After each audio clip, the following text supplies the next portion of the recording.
오늘은 우리가 예수님을 보여주는 이삭이라는 제목으로 함께 은혜를 나누려 합니다. 히브리서 11장에 나오는 믿음의 사람들은 대부분 구약의 인물들입니다. 그 구약의 인물들과 그들의 믿음과 증언을 통해서 우리는 예수님을 만나고 또 예수님을 보게 되어집니다. 우리 지난 시간에 아브라함 부활 신앙을 통해서 아브라함이 모리아산에 가서 이삭을 바치는 이야기를 통해 우리는 어린 양 되신 예수님, 또 그분의 죽음과 부활에 대해서 함께 나눌 수가 있었습니다. 구약의 인물들은 단순히 그 인물들의 삶뿐만 아니라 그들의 삶을 통해서 우리는 주님을 보게 되는 거죠. 또 하나님의 놀라운 역사들을 통해서 우리는 더욱 하나님을 깊이 경험하게 되어집니다. 창세기 22장 후렴부에 보면은 이삭이 신부 리브가를 만나 결혼하는 그런 아름다운 모습이 나옵니다. 이 모습은 예수님의 신부가 되는 교회의 모습을 보여주기도 해요. 이처럼 성경의 사건들은 그냥 이루어진 이야기가 아니라 그 모든 이야기가 바로 예수님을 향하고 있고 또 예수님에 관한 이야기인 줄로 믿습니다. 특별히 이삭은 예수님을 보여주는 아주 대표적인 인물이기도 해요. 우리가 구약에 보면 여러 믿음의 사람들이 나오지만 그 중에 이삭과 요셉 같은 인물은 예수님의 모형이라고도 합니다. 그러니까 예수님을 그 누구보다도 잘 보여주는 인물이라고 얘기를 해요. 오늘 저는 여러분들이 이삭을 통해서 예수님을 보게 되길 원하고 이삭의 믿음과 같은 모습을 통하여서 우리도 그와 같은 믿음의 사람으로 또 예수님을 닮아가는 우리 모두의 삶이 되어지기를 간절히 원합니다. 본문 말씀을 보면 이삭에 대해 아주 짧게 기록하고 있습니다. 히브리서 11장 20절, 믿음으로 이삭은 장차 있을 일에 대하여 야곱과 에서에게 축복하였으며. 지금 히브리서 11장은 우리가 믿음에 관한 이야기들을 나누고 있잖아요. 그런데 이삭이 그의 아들 야곱과 에서에게 축복한 이야기가 뭐 그리 대단한 이야기라고 여기에 이 이야기를 기록해 놓았을까? 또 축복한 것이 어떤 믿음의 사건이길래 이삭에 관해서 이야기할 때 그 축복한 이야기를 이렇게 히브리 기자는 남겨 놓았을까? 우리가 생각해 보지 않을 수가 없는 거죠. 이삭의 삶을 통해서 우리가 오늘 그 믿음의 모습을 좀 추적해 나가기를 원하는데요. 이삭은요, 좋은 믿음의 유산을 받은 자예요. 이삭을 누가 낳았죠? 리브가는 이삭의 아내인데요. 맞아요. 아브라함과 사라가 이삭을 낳았습니다. 다시 말해서 이삭의 아버지는 믿음의 사람이었어요. 아주 그것도 믿음이 좋은 사람이었습니다. 우리가 믿음의 원조 하면은 아브라함을 떠올리잖아요. 그처럼 아브라함은 정말 믿음의 사람이었어요. 물론 그가 처음 하나님을 따를 때는 그렇게 믿음이 좋지는 않았어요. 자충우돌하며 하나님에 대한 지식이 조금씩 커지면서 하나님을 경험하면서 그의 믿음이 자라게 되었거든요. 근데 이삭을 낳는 100세가 되었을 때에는 하나님에 대한 믿음이 아주 신실할 때예요. 하나님과의 관계가 아주 두터울 때입니다. 그러니까 이삭은 믿음이 한참 좋을 때 갖게 된 아이입니다. 그러니까 여러분, 이삭이 태어나면서부터 얼마나 좋은 믿음의 부모, 그런 환경에서 자랐겠어요. 아마도 이삭이 자라면서 야, 너는 하나님의 은혜로 낳은 아들이야. 하나님께서 약속했지만 그 약속이 어떻게 이루어질지 몰랐어. 우린 다 포기했었는데 그때 하나님께서 너를 주셨단다. 너는 하나님의 약속의 성취이고 축복의 열매란다. 그러면서 얼마나 이삭을 기뻐했겠습니까? 또 이삭에게 얼마나 하나님에 대한 이야기를 많이 해줬겠어요. 그러니까 여러분, 이삭은 그런 믿음의 환경 가운데 자라게 된 거예요. 그것처럼 여러분 이삭에게 정말 좋은 유산은 없었습니다. 아브라함이 물려준 어떤 눈에 보이는 재산 이런 것보다도 더 중요한 것은 아브라함이 가졌던 그 믿음의 유산을 그대로 이삭이 받아 누리게 되었다라는 거예요. 구체적으로 그가 누렸던 유산은 어떤 유산입니까? 그것은 바로 순종하는 믿음의 유산이었습니다. 아브라함은 순종의 사람이었거든요. 그가 순종함으로 본토 친척 아버지 집을 떠났을 뿐만 아니라 또한 어떤 위기 상황 가운데 하나님께서 말씀하시면 그 말씀에 그대로 순종하는 아브라함의 모습을 볼 수가 있습니다. 실수했더라도 다시금 하나님의 말씀을 듣고는 그 말씀에 순종하는 아브라함. 또한 그가 이삭을 낳고 나서 어느 날 하나님께서 그 이삭을 바치라고 했을 때 조금도 주저하지 않고 순종하는 아브라함의 모습을 볼 수가 있는 거거든요.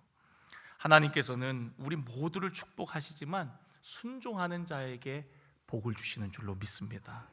그래서 여러분 우리가 창세기 22장을 보면은 아브라함을 축복하시면서 뭐라고 그 끄트머리에 얘기하냐면 네가 나의 말을 준행하였음이니라. 하나님께서 그에게 많은 축복을 약속하시면서 마지막에 하는 말씀이 네가 나의 말에 준행하였기 때문이라고 이야기합니다. 우리가 신명기 28장을 보면 하나님께서 이스라엘 백성 전체를 축복하십니다.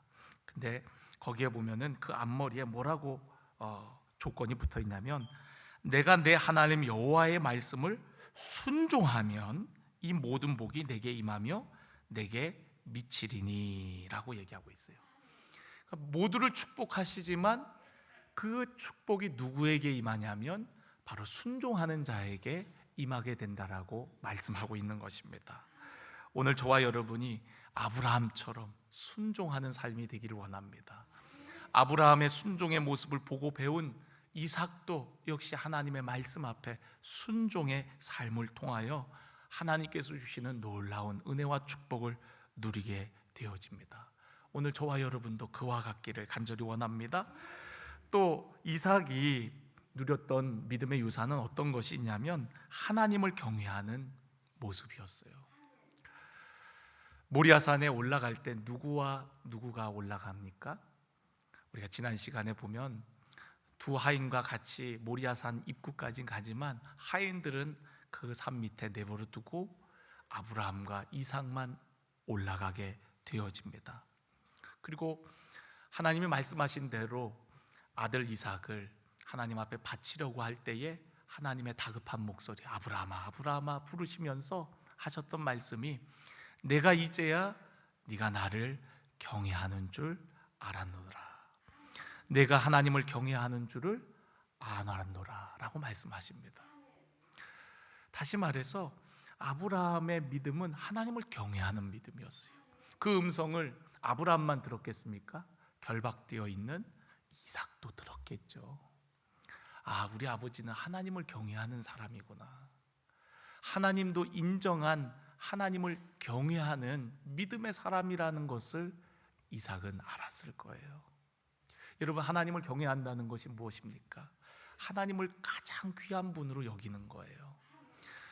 아브라함은 어느 정도로 하나님을 경외했냐면 아들 이삭보다도 더 하나님을 경외한 겁니다. 우리 아버지는 나보다 하나님을 더 귀하게 여기시는 분이야 하는 것을 모리아산에서 보여준 거죠. 자녀들은요 부모님의 뒷모습을 보며 자라게 되고 배우게 됩니다. 우리 부모님이 교회를 다니는데 정말 하나님을 경외하는지, 정말 하나님을 귀한 분으로, 가장 귀한 분으로 여기는지 자녀들은 안 보는 것 같아도 다 보고 아는 거예요. 알고 깨닫습니다. 우리 부모님이 교회를 그냥 다니는구나, 아니면 정말 하나님을 사랑하는구나, 하나님을 경외하는구나, 아니면 그냥 하나님보다는 내 성공과 유익을 위해서 다니는구나. 그런 거를 자녀들도 알아요. 네. 교회 가는 게 그냥 위로받고 조금 뭔가 재밌으니까 교회 가시나 보다, 교회 가면 그냥 사람들 만나고 그러느라고 교회 가시나 보다. 자녀들도 부모님의 모습을 보면서 다 알고 있습니다. 정말 하나님을 경외함으로 하나님을 가장 귀한 분으로 나보다 하나님을 더 사랑하는지, 더 중요하게 여기는지 여러분 부모의 모습을 보면서 그런 걸 알게 되는 거예요. 이삭은 정말 자기 아버지 아브라함이 하나님을 정말 사랑하는 줄 알았어요. 우리 아버지는 나보다 더 하나님을 사랑하는구나. 근데 여러분, 이삭이 하나님을 만나고 나니까 그게 너무 고마운 거예요. 여러분, 이게 무슨 말이냐면 저는요, 아버지가 목사님이고 믿음의 가정에서 자랐어요. 저희 아버지도 목회를 하느라고 늘 바쁘셨거든요. 그래서 이렇게 어렸을 때 이렇게 볼 때 항상 교회가 먼저고 예배가 먼저고 그리고 교인들이 우선인 거예요. 가족들은 뒷전이에요. 그래갖고 어쩔 때는 정말 우리 아버지가 우리 아버지 맞나 할 정도로 너무너무 서운하게 느껴질 때가 여러 번 있었습니다. 그런데 제가 하나님을 만나고 나니까 그런 아버지의 모습이 다 이해가 되더라고요. 우리 아버지가 사꾼 목사는 아니었구나. 우리 아버지가 정말 하나님을 사랑했고 또 교회를 사랑했고 교회인 성도들을 사랑하는 분이었구나. 이걸 제가 알게 된 거예요. 어린 나이에 저희 아버지를 볼 때 왜 우리 아버지는 맨날 저렇게 교인들 쫓아다니고 맨날 교회 일에 저렇게 바쁘실까 이해가 잘 안 됐거든요. 그런데 제가 하나님을 만나고 나니까 우리 아버지가 하나님을 경외하는 사람이었구나 하는 것을 깨닫게 되어져요. 저도 아버지를 닮고 싶고 그 아버지의 무엇보다도 그 신앙의 유산, 기도의 유산을 저 또한 사모하는 거죠. 제가 저희 아버지께 그랬어요. 아버지, 저에게 아무것도 안 주셔도 괜찮습니다. 그러나 아버지의 그 영적인 유산만큼은 막내 아들인 제게 주세요. 저에게 주세요. 아버지가 어떤 것들보다도 책하고 그런 영적인 유산 그것만큼은 저에게 주세요. 아버지의 능력이 갑절에 저에게 있기를 원하고 아버지의 그 영감이 저에게 더 충만하기를 원합니다. 이제는 이해가 돼요.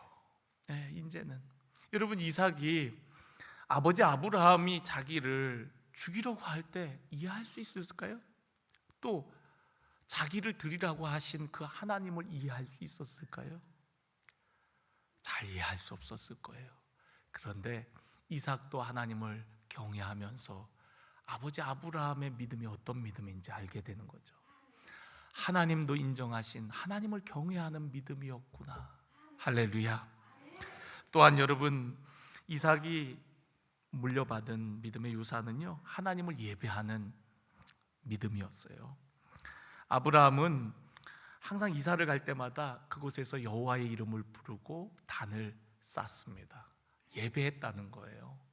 아브라함은 항상 예배했어요. 홀로 남았을 때에도 여호와의 이름을 부르며 예배했고요. 또 다른 지역으로 가면 그곳에서도 새로운 환경 속에서도 먼저 하나님의 이름을 부르고 예배하는 모습을 볼 수가 있습니다. 그런 모습을 여러분 이삭도 보며 자랐을 거예요.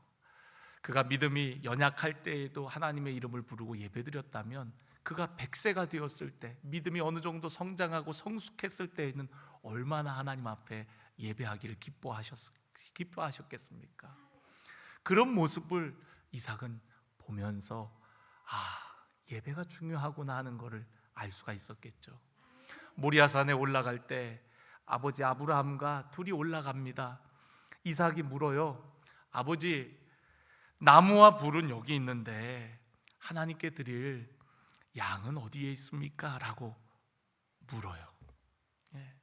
그 물음은 이삭이 하나님을 어떻게 예배해야 되는지 알고 있었다는 거예요? 모르고 있었다는 거예요? 알고 있었다는 거예요. 이미 예배의 경험이 있는 거예요. 아버지랑.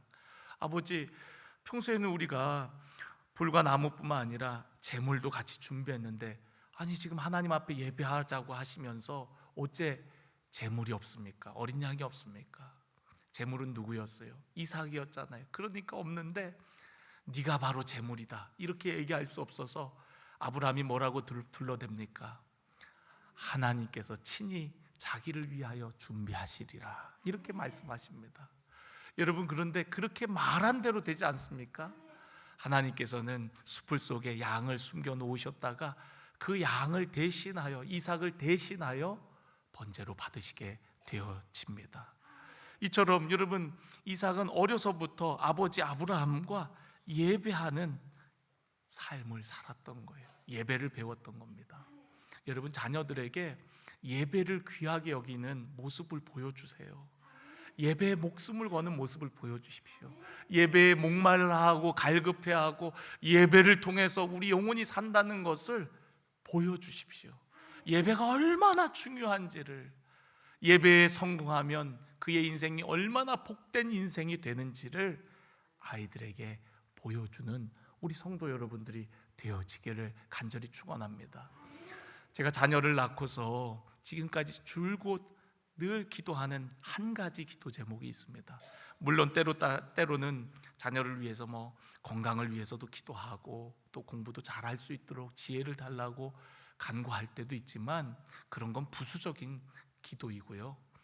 제가 늘 자녀를 위해서 기도하는 기도 제목 한 가지는, 하나님, 이 아이들이 하나님을 기쁘시게 하는 예배자 되게 하여 주옵소서. 여러분, 예배자 되면 하나님께서 그 삶을 책임지시고 축복하실 줄로 믿습니다. 왜냐하면 예배는 하나님과의 만남이기 때문에 그렇습니다. 하나님을 기쁘시게 하는 예배자가 되어서 하나님을 만나고 하나님의 풍성한 은혜를 공급받게 되고 하나님을 통하여서 그의 삶이 변화되면 그 삶은 부모가 어떻게 해주는 것보다 더 아름답고 복되게 될 줄로 믿습니다. 하나님께서 책임지시는 인생이 되는 거죠. 하나님께서 축복하시는 인생이 되는 거죠. 그러니까 여러분, 이 아이를 위해서 기도할 때 이 아이가 하나님을 경외하고 하나님을 예배하는 예배자만 된다면, 여러분, 하나님께서 우리가 생각한 것보다, 계획한 것보다 가장 복된 길로, 완전한 길로 인도하시는 줄로 믿습니다. 그 예배의 모습을 보여주세요. 여러분, 이삭도 아브라함처럼 이사를 다닐 때마다 가는 곳마다 똑같이 아브라함의 모습과 똑같이 여호와의 이름을 부르고 단을 쌓는 모습을 보게 되어집니다. 왜 그래요? 가정에서 예배하는 모습을 보았던 거죠. 부모님이 어떻게 예배하는 모습을 보았기 때문에 그도 그곳에 가서 똑같이 여호와의 이름을 부르며 단을 쌓는 모습을 보게 되어집니다. 이처럼 이렇게 하나님을 경외하고 예배하고 순종하는 자에게는 하나님은 예비된 축복과 은혜를 베풀어 주십니다. 우리가 지난주에 아브라함의 신앙을 통해서 하나님께서 큰 축복을 약속해 주셨잖아요. 창세기 22장 17절에 보면 내가 내게 큰 복을 주고 큰 복을 주겠다고 말씀하세요. 그 큰 복의 내용이 무엇입니까? 내 씨가 크게 번성하고 하늘의 별과 같고 바닷가의 모래와 같게 하리니 내 씨가 그 대적의 성문을 차지하리라. 내 씨로 말미암아 천하 만민이 복을 받으리라 라고 얘기하고 있습니다. 여러분, 큰 복을 약속하시면서 그 큰 복의 내용은 세 가지였어요. 자손이 번성하는 것, 그리고 대적의 문, 원수의 문을 차지하는 것, 그리고 그 씨로 인하여 천하 만민이 복을 받을 것이라고 약속해 주셨습니다. 실로 이삭을 통하여서 많은 자손이 이제 생겨나게 되고요. 야곱과 에서를 시작으로 해서 수많은 자손들이 생겨나게 되고요. 또 우리가 믿음을 따르는 우리들을 또 믿음의 후손이라고 하잖아요. 셀 수 없는 수많은 믿음의 사람들이 생겨나게 되고요. 또 대적의 문을 취한다는 것은 원수의 문을 취한다는 건데, 그 자손들이 승리할 것을 약속할 뿐만 아니라 궁극적으로 그 시에서 메시아이신 예수 그리스도께서 오셔서 원수 마귀를 멸하고 승리할 그 예언의 말씀이기도 합니다. 그리고 그 씨는 자손들을 의미하기도 하지만, 이삭을 얘기하기도 하지만, 가깝게는 이삭 그의 자손을 의미하기도 하지만, 멀게는 예수 그리스도, 그리고 예수 그리스도를 통해서 복을 받을 모든 믿음의 사람들을 의미하는 것입니다. 이처럼 하나님께서는 큰 복을 약속해 주세요. 어떤 사람에게요? 순종하는 자에게, 예배하는 자에게, 하나님을 경외하는 자에게. 아브라함이 이 복을 받았고, 이 복을 이야기할 때 그 자리에, 그 현장에 누구도 있는 거예요? 이삭도 함께 있는 겁니다. 모리아산에서 하나님이 그렇게 말씀하셨으니까. 그러니까 이삭은 아버지 아브라함에게 말씀하시는 하나님을 보았고, 그 아버지 아브라함을 통해서 역사하시는 하나님을 경험했던 거죠. 그러니까 이삭은 아브라함과 같은 그런 믿음의 삶을 살 수가 있었던 거예요. 아브라함은 여러 시행착오를 겪으면서 믿음을 시작했다면, 이삭은 아버지의 그런 믿음의 유산을 받아서 어떻게 보면 안정되게, 평탄하게 그런 믿음의 삶을 시작해 나가는 것을 보게 되어집니다. 아까 우리 이삭이 누구랑 결혼했다 그랬죠? 리브가와 결혼을 했습니다. 리브가와 결혼을 하고 낳는데 참 신기한 게 그 아버지의 그 아들이라고. 아들은 아버지를 닮아요. 그렇죠? 좋은 것도 닮을 때가 있지만 좋지 않은 거를 닮을 때도 있습니다. 이삭도 아버지가 실수했던 것들을 그대로 반복해서 실수하는 모습들을 우리가 성경에 보게 되어지거든요. 또 아브라함이 자녀를 낳지 못했는데 이삭도 자녀를 처음에는 낳지를 못했어요. 그래서 하나님 앞에 기도합니다. 그 내용이 어디에 나오냐면 25장에, 창세기 25장에 나오는데 하나님 앞에 이렇게 간구를 해요. 25장 21절에 보면 이삭이 그의 아내가 임신하지 못함으로 그를 위하여 여호와께 간구하매 여호와께서 그의 간구를 들으셨으므로 그의 아내 리브가가 임신하였더니. 자, 하나님 앞에 간구해서 이제 임신을 했다는 거예요. 자, 아브라함은 너무 나이가 많아갖고 부름받아서 75세였잖아요. 그때 간구할 생각도 잘 못했어요. 근데 하나님께서 자손을 주신다라고 하셨고 또 100세에 그 아이를 낳게 되죠. 근데 이삭의 믿음은 좀 더 발전되는 믿음을 보여주죠. 아브라함은 그냥 약속한 말씀을 받았고 이삭은 아이를 낳지 못하니까 간구하였다라고 얘기하고 있습니다. 그래서 이제 아이를 갖게 되었는데 22절에 보면 그 아들들이 복수를 사용하고 있습니다. 아들들이 그의 태 속에서 서로 싸우는지라, 다시 말해서 쌍둥이를 갖게 되었다는 거예요. 그 쌍둥이들이 조금 크니까 뱃속에서 막 싸우는 거예요. 어떻게 싸웠길래? 그러니까 이게 이삭에게 근심이 됐던 모양이에요. 이거 심상치 않다 하면서 하나님 앞에 또 간구합니다. 그가 이르되 이럴 경우에는 내가 어찌할꼬 하고 여호와께 물었다. 성경은 기록하고 있습니다. 그러니까 하나님께서 그에게 응답하셨어요. 뭐라고 응답하시냐면 두 국민이 내 태중에 있구나. 두 민족이 내 복중에서부터 나누이리라. 이 족속이 저 족속보다 강하겠고 큰 자가 어린 자를 섬기리라 라는 말씀이에요. 자, 당시는 장남이 중요한 문화입니다. 큰 자가 어린 자를 섬긴다는 말씀은 어쩌면 이삭에게 조금 불편한 말씀이었는지도 모르겠어요. 큰 자가 어린 자를 섬긴다고?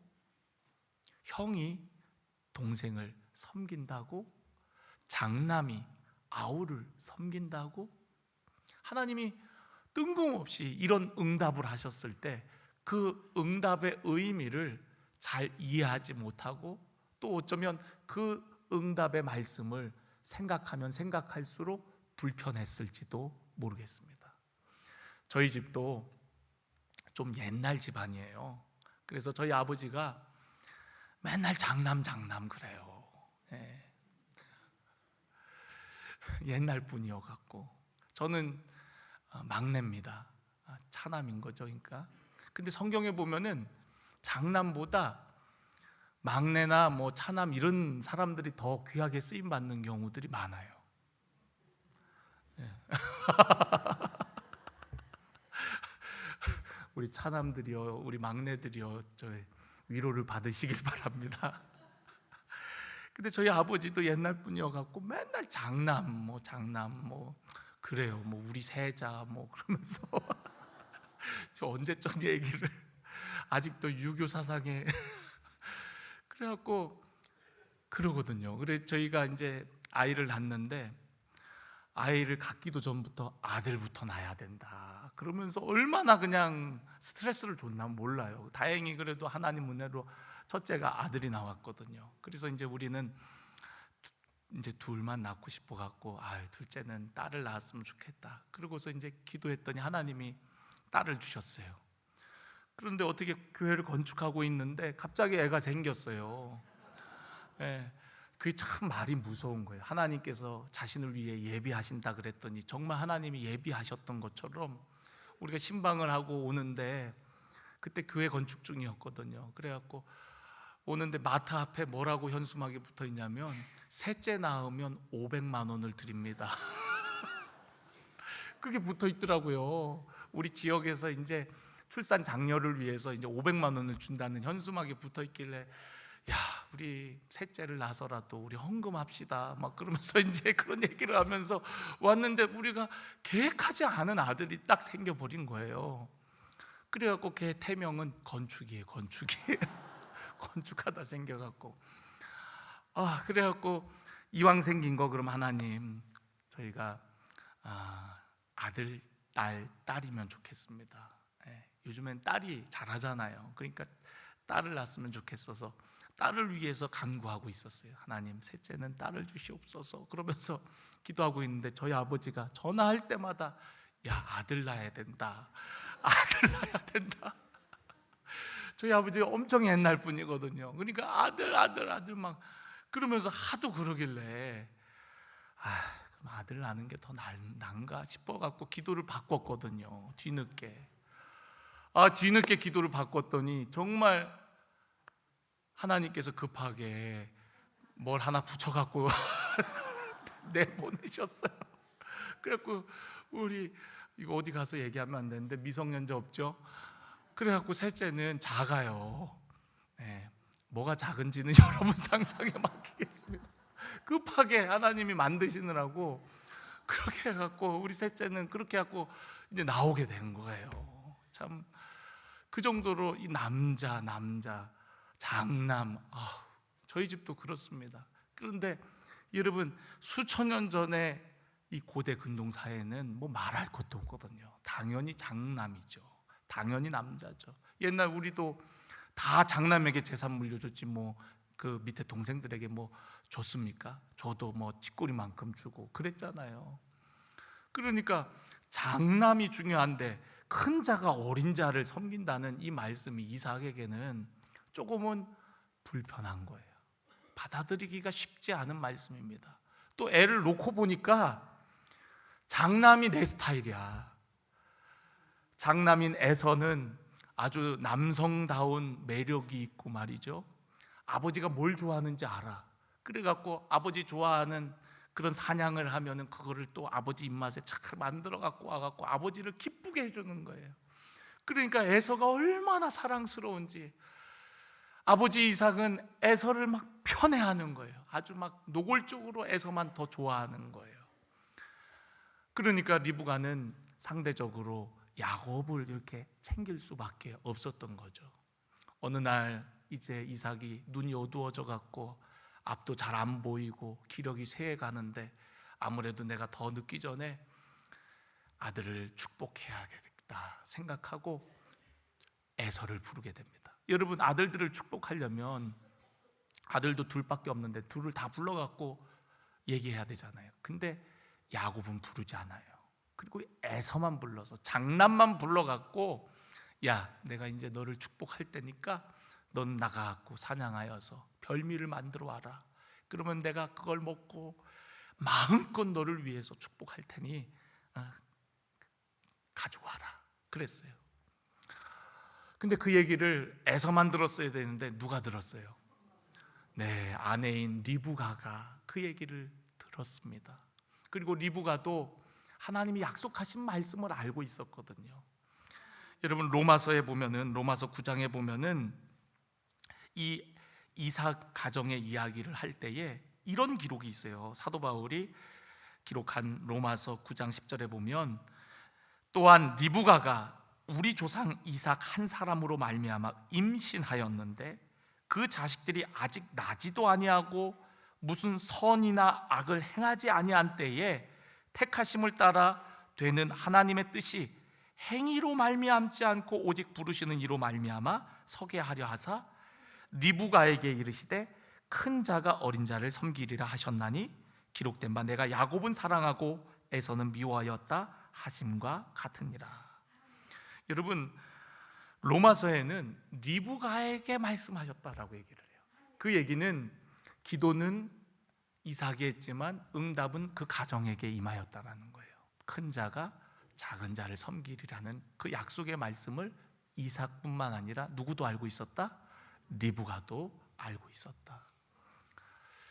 그래서 리브가가 야곱을 불러다가, 야, 아버지가 형 에서를 불러갖고 이렇게 얘기하시며 축복한다 하더라. 네가 형 분장을 하고 들어가갖고 그 축복을 네가 받았으면 좋겠다. 야곱이 처음에는 두려워해요. 근데 엄마가 시키니까 마지못해 들어가서 정말 에서인 척하고 에서가 받을 그 축복을 다 야곱이 받게 되어집니다. 그리고서는 나갔어요. 뒤늦게 에서가 와갖고 아버지를 이제 뵈는 거죠. 별미를 가져와서, 아버지 드디어 가져왔습니다. 저를 축복하여 주옵소서. 그러니까, 야, 이게 무슨 소리냐? 좀 전에 내가 에서인 줄 알고 다 축복을 빌었는데 넌 누구냐? 제가 에서입니다. 제가 에서입니다. 무슨 소리냐? 좀 전에 분명히 다 축복했는데. 그제서야 그가 야곱이라는 것을 깨닫게 되어집니다. 형 에서는 분노하고 아버지 야곱은 떨게 되어집니다. 왜 떱니까? 이것이 바로 하나님의 섭리라는 것을 깨달았기 때문에 그래요. 창세기 27장 33절에 보면 이삭이 심히 크게 떨며 이르되 그러면 사냥한 고기를 내게 가져온 자가 누구냐? 내가 오기 전에 내가 다 먹고 그를 위하여 축복하였은즉 그가 반드시 복을 받을 것이니라 라고 얘기해요. 여러분, 이삭이 떨었던 이유는 여러 가지로 해석할 수 있겠지만 저는 이 말씀을 읽으면서 이삭이 떨었던 것은 과연 하나님의 약속한 말씀이 이루어짐을 보고 떨었던 거예요. 하나님 앞에서 두려움으로 떨었던 겁니다. 저는 예전에 성경을 학생 때 읽으면서 이 본문의 말씀, 이 이삭의 이야기를 읽으면서 저는 이해를 잘 못했어요. 뭘 이해를 못했냐면, 아니 야곱 아주 얍삽빠른 녀석이 말이죠, 그렇게 아버지를 속이고 그렇게 축복을 가로챘으면 잘못은 누구에게 있어요? 야곱에게 있잖아요. 그러면은 제가 만약 이삭이라면 아마 이랬을 것 같아요. 아까 야곱에게 한 축복 취소. 그러고서는 나는 에서가 좋아, 에서에게 축복할 거야. 야곱 당장 그 녀석 잡아와라. 너한테 한 축복은 아까 다 그 취소야. 너 감히 나를 속여? 그러고선 취소하고 다시 에서에게 축복을 할 것 같아요. 그런데 여러분, 그러지 않습니다. 에서가 왔을 때 반드시 그가 그 복을 받을 것이라고 얘기해요. 왜요? 하나님의 뜻이 그에게 있기 때문입니다. 여러분, 이삭이 떨었던 이유는 하나님께서 이 아이들을 가졌을 때 주셨던 그 약속이 이루어짐을 통하여서 하나님의 역사가 얼마나 놀라운지를 깨닫고 하나님을 두려워하는 마음으로 떨었겠죠. 내가 축복하는 사람에게 축복이 가겠지라고 생각하고 내 뜻과 내 의도대로 하려고 했는데 내 뜻이 이루어지는 것이 아니라 누구의 뜻이 이루어져요? 하나님의 뜻이 이루어지는 거예요. 내가 노력하고 내가 계획하고 내가 뜻한 바를 하려고 하는데 그 걸음을 내 마음대로 되지 않는 겁니다. 그 걸음을 인도하시는 분이 누구예요? 하나님이신 겁니다. 그걸 경험한 거예요. 야, 하나님이 이 아이들을 가졌을 때 큰 자가 작은 자를 섬긴다고 했는데 나는 장남인 에서가 우리 가정에 그래도 큰 자가 되기를 바라서 그를 축복하려고 그랬는데 하나님이 이렇게 바꾸셔서 이렇게 섭리하셔서 이렇게 역사하셔서 하나님께서 그 약속한 말씀을 이루시는구나. 어쩌면 이삭의 눈이 빨리 어두워진 것은 동생인 야곱을 축복하기 위해서가 아닐까요? 이삭은 그로부터 오랫동안 계속 삽니다. 건강하게 살아요. 그의 눈이 어두워진 것은 어쩌면 하나님의 뜻과 섭리 가운데 하나님의 약속이 이루어지기 위한 그런 하나의 수단이었는지도 모르겠어요. 여러분, 오늘 이삭의 믿음이 왜 히브리서 11장 이 믿음의 전당에 그의 이야기, 축복한 이야기가 기록이 된 겁니까? 이삭은 그 자녀들을 축복하는 것을 통하여서 장래에 이루어질 일을 보았다는 거예요. 믿었다는 겁니다. 하나님의 약속하신 것이 어떤 방법으로든 이루어지는 것을 보게 된 거예요. 그러면서 그런 하나님을 이제 진정으로 신뢰하고 또 믿기 시작한 거죠. 우리는 대단한 믿음이라고 하면 산을 옮기는 믿음을 생각할 때가 참 많습니다. 어떤 환경이 바뀌어지고 어떤 상황이 달라지고 죽은 자가 벌떡벌떡 일어나는 어떤 그런 놀라운 기적들만 우리는 대단한 믿음으로 생각할 때가 많아요. 근데 여러분, 진짜 대단한 믿음은 하나님의 뜻을 신뢰하는 믿음인 거예요. 하나님의 뜻을 그대로 받아들이는 믿음입니다. 내 뜻이 아니라 아버지의 뜻을 그대로 받아들이는 믿음. 우리가 예수님의 생애를 보면은 예수님의 생애 중에 가장 절정에 이르는 기도가 어디에서의 기도입니까? 바로 겟세마네에서의 기도 아니겠어요? 겟세마네 동산에서 주여, 아버지여, 할 수만 있다면 이 잔을 내게서 옮겨 달라고 기도합니다. 그러나 내 뜻대로 마옵시고 아버지의 뜻대로 되기를 원하나이다. 그 잔이 고난의 잔이고 또 죽음의 잔이지만 그 잔을 아버지의 뜻이라고 생각하고 받아들이는 거예요. 진짜 믿음은 내 뜻을 관철시키고 내가 원하는 것을 이루는 믿음이 아니라 이삭과 같이 하나님의 뜻이 우리 가정에, 우리의 삶 가운데 이루어지는 것을 그대로 받아들이는 그런 수용적인 믿음이라는 겁니다. 우리가 주기도문을 하면서도 뜻이 하늘에서 이루어진 것 같이 땅에서도 이루어지게 해달라고 기도합니다. 그러니까 하나님의 뜻이 이 땅에 이루어지는 거예요. 하나님의 뜻이 내 삶에 이루어지는 것이고 하나님의 뜻이 우리의 가정에, 하나님의 뜻이 이 교회에 이루어지는 거예요. 그것이 바로 우리가 구해야 될 진정한 성숙한 믿음의 자세라는 겁니다. 우리는 우리가 생각한 것, 우리가 계획한 것, 우리가 꿈꾸는 비전들을 이야기하며 하나님 이렇게 되게 해 주시옵소서, 이렇게 역사해 주옵소서, 그렇게 할 때가 많은데 그보다 더 우리가 성숙하고 차원 높은 믿음은 아버지의 뜻을 묻고 그 뜻에 순복하는 그런 수용성 있는 삶이라는 거예요. 신앙생활 잘하는 사람은 수용성이 있는 건 받아들일 수가 있는 겁니다. 받아들이는 자세가 달라요. 정말 믿음이 좋은 사람은 내 삶에 고난이 닥쳐오고 답답한 일이 와도 또 이해 못할 상황들이 펼쳐져도 그 가운데 하나님의 뜻이 있겠지 하고 그 상황을 덤덤히 받아들이는 겁니다. 그리고 이를 통해서 하나님 분명히 약속하신 복을 주실 것이고 또 약속하신 일들을 이루어 나아가시겠지, 선하신 하나님을 믿는 거예요. 그게 믿음입니다. 하나님께서 환경과 상황을 바꿔주실 수도 있지만 주어진 환경 속에 하나님의 뜻을 신뢰하며 하나님의 선하심을 믿고 수용하는 거예요. 수용하는 거예요. 수용하는 거예요. 내가 가고 싶은 길이 아니라, 내가 하고 싶은 말이 아니라, 하고 싶은 일들이 아니라 하나님께서 이끄시는 길, 하나님께서 나로 하여금 하라고 하시는 일, 하나님께서 나를 통해 하시고자 하는 그 일들을 그대로 받아들이는 거예요. 여러분, 그런 수용적인 삶을 살았던 것이 이삭이었고 예수님이었습니다. 이삭은 그랄 사람들이 와갖고 아버지 때부터 쓰던 우물인데 이거 내 거야 그러니까 그냥 그 상황을 그래 알았어 그리고 다른 데 가버립니다. 또 다른 데 가갖고 아버지 때 팠던 우물을 또 열입니다. 분명히 아브라함과 이삭의 것인데도 그들이 또 와서 우기니까 그래, 그러고서는 다른 데 가서 또 우물을 팝니다. 그냥 받아들여요. 상황을. 싸우지 않습니다. 성내지 않습니다.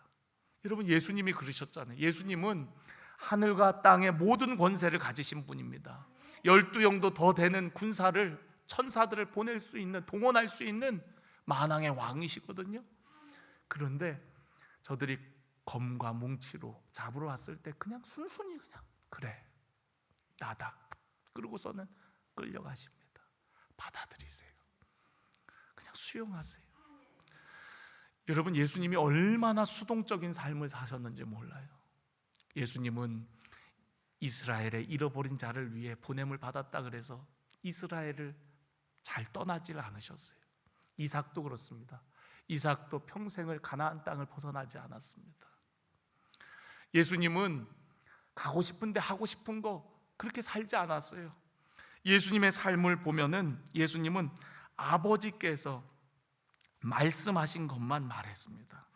요한복음 12장에 보면 내가 내 자의로 말한 것이 아니요 나를 보내신 아버지께서 내가 말한 것과 이룰 것을 친히 명령하여 주셨으니 나는 그의 명령이 영생인 줄 아노라. 그러므로 내가 이르는 것은 내 아버지께서 내게 말씀하신 그대로느니라. 할렐루야. 그 하나님 아버지께서 말씀하신 그대로 살아갔던 삶이 예수님의 삶이에요. 여러분, 예수님 하고 싶은 게 없었겠습니까?